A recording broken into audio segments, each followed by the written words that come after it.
As you know, if you follow my material, my stuff, right, I write a lot of words, I make a lot of videos, I do audios, so I'm always engaged with the self-help CBT process.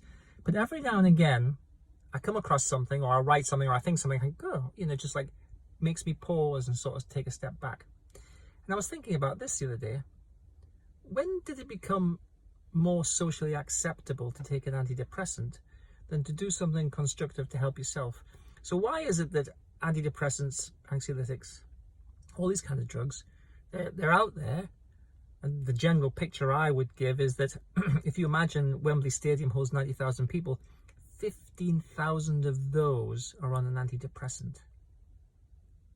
So like 70 plus million prescriptions for antidepressants a year.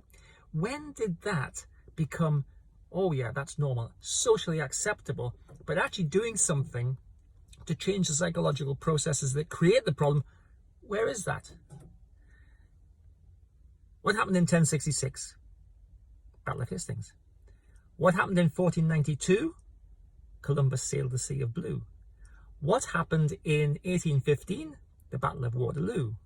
You knew at least one of those, but you learn those at school. How do you manage worry?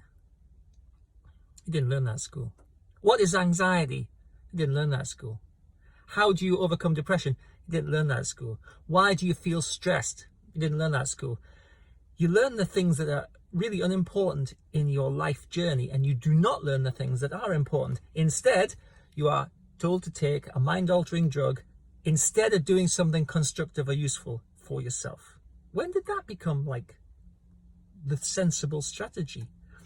I have a problem. I won't solve it myself, but I'll outsource the solution to a mind-altering drug that doesn't work very well, because virtually every client I ever see is already on a mind-altering drug, and yet they still need to have additional help because it doesn't solve the problem. Mind-altering drugs do not solve the problem. They just make it a little bit easier to cope. So there's a thought, isn't it?